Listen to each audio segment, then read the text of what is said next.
வெப்பம் அதிகரித்து வருவதால் பள்ளிகள் திறப்பை ஒத்திவைக்க வேண்டும் என பாமக நிறுவனர் டாக்டர் ராமதாஸ் வலியுறுத்தியுள்ளார்.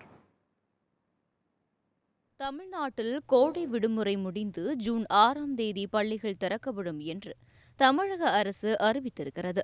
இதனிடையே பாமக நிறுவனர் ராமதாஸ் வெளியிட்டுள்ள எக்ஸ் தள பதிவில், கொளுத்தும் கோடை வெயிலால் மக்கள் கடுமையான அவதிக்குள்ளாகியுள்ள நிலையில் ஜூன் முதல் வாரத்திலேயே பள்ளிகள் திறப்பது நியாயமற்றது என்று தெரிவித்துள்ளார்.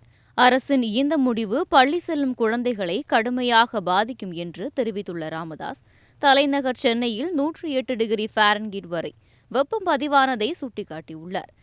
கடந்த ஆண்டு கடும் வெயிலின் காரணமாக பள்ளிகள் திறப்பு ஜூன் 14ஆம் தேதிக்கு ஒத்திவைக்கப்பட்டதை சுட்டிக்காட்டியுள்ள ராமதாஸ், கடந்த ஆண்டை விட நடப்பாண்டில் மிக கடுமையான வெயில் வாட்டும் நிலையில் ஜூன் 6ஆம் தேதி பள்ளிகளை திறப்பது எந்த வகையில் நியாயம் என்று கேள்வி எழுப்பியுள்ளார்.